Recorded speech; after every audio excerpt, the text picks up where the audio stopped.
the discount price kin yo take a cashback up to 3,000 on recharge kani ka cashback kin yo lang baka recharge lada kinu tiba la deb register ki recharge lang baka ni ka NV Shopee kin yo commission suppose manta ngalej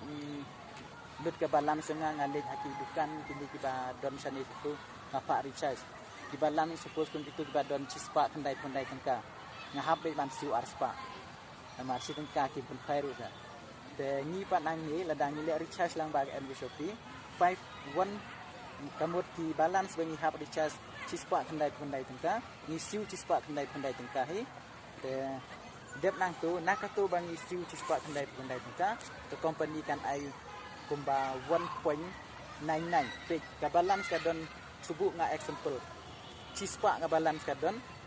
telada nadangi recharge pat ni yo citengka ke commission the company kan si citengka ke commission telada ki balance ki badon arspa te ni yo commission artengka lada ki balance ki badon sanspa ni yo santengka kata ka de commission lang baga recharge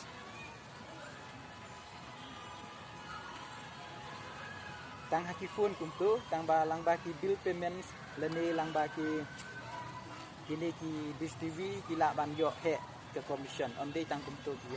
yo he alot tu tp hakani ke 599 ru bangi activate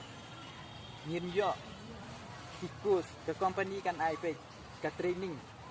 day ke training kalong kum kajing hikai kumbangi kumbangi chim admission haki score haki kinu school ni hapan chim admission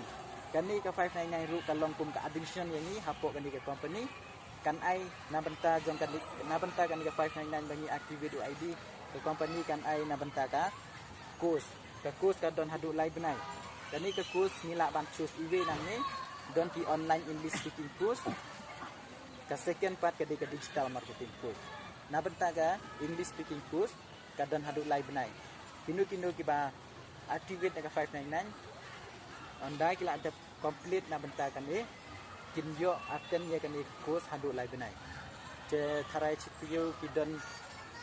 ki cimtang arsin lani laisen don hi ki ki balat akan ru ki ong ka besta ka biang ha kila yo ru certificate onda kila jet kumba lai benai na benta kan ni ka